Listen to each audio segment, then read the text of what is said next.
Hello, नमस्ते, सत श्री अकाल, अस्सलाम वालेकुम। कल मैंने इनकी पूरी वीडियो देखी। 1 घंटा 20 मिनट की वीडियो में इन्होंने कहीं भी भावनाओं को हावी नहीं होने दिया। न इनके मुँह से अपशब्द निकले, ना ही आँसू। एकदम कूल माइंड के साथ इन्होंने बहुत बेहतरीन तरीके से बात रखी। इन्होंने अपनी आत्महत्या का सबसे बड़ा कारण अपनी पत्नी को बाद में, महिला जज को पहले बनाया है। महिला जज का बर्ताव और उसका रिश्वत माँगना। आरोप है कि जज ने 5 लाख रुपए भी मांगे और ये कहा अकेले में कि ज्यादातर केस नकली होते हैं, लेकिन कानून ऐसे ही चलता है, ऐसे ही काम करता है। अगर पैसे नहीं दिए तो तारीख पर तारीख आते रहोगे। जज के सामने पत्नी इसे मरने पर उभारती रही, लेकिन जज दांत दिखाती रही। वही पेशकार का नाम भी लिया जो तारीख देने के 50 से 500 लेता है, वही अदालत में। इन्होंने अपनी पूरी वीडियो में संयम के साथ बात कही है और इन्होंने आत्महत्या का रास्ता सिर्फ इसलिए लिया है क्योंकि भारत के लीगल प्रैक्टिस में अदालत मरते हुए आदमी की बात को सच मानती है। यही कारण है कि इन्होंने मौत इसलिए चुनी ताकि अदालत इनके भाई और पिता पर लगा रेप चार्ज हटा दे।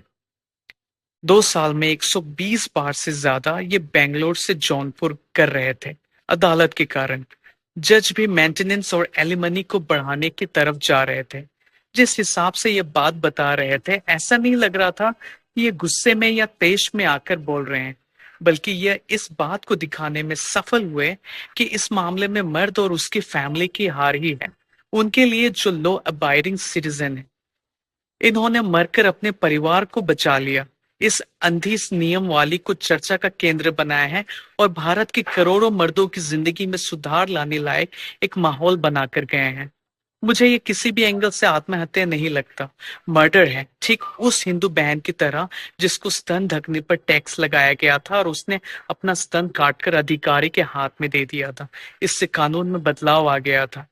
अब एक बात और कह दूं कि आपको राजनीतिक पार्टी ये बताती होगी कि आप यानी हिंदू खतरे में हैं, लेकिन आप ये बात समझ लीजिए कि हिंदू खतरे में हो या ना हो, लेकिन हिंदू मर्द इसी तरह खतरे में है क्योंकि हिंदू मैरिज एक्ट के अंतर्गत जितने भी तलाक के मामले हैं उसमें ऐसा ही होता है।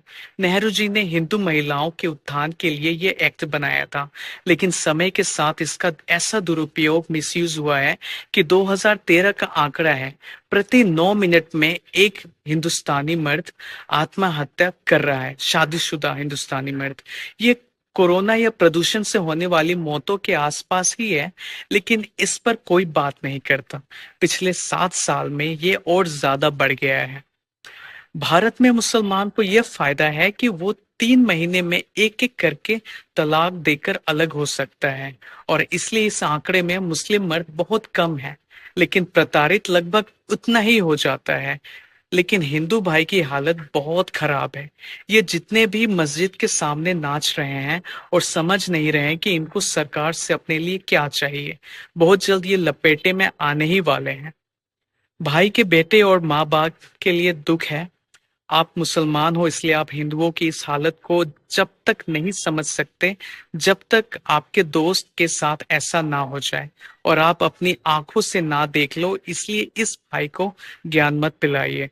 वो समय गया, इसने जो ज्ञान दिया है वो पीने का समय है। अपने अपने एमपी एमएलए पर दबाव बनाइए और यह वन साइडेड कानून बदलवाएं, वरना आपकी लगने वाली है। और मेरी बात को अगर मजाक समझा तो हंसने लायक नहीं बचेंगे। अस्सलाम वालेकुम।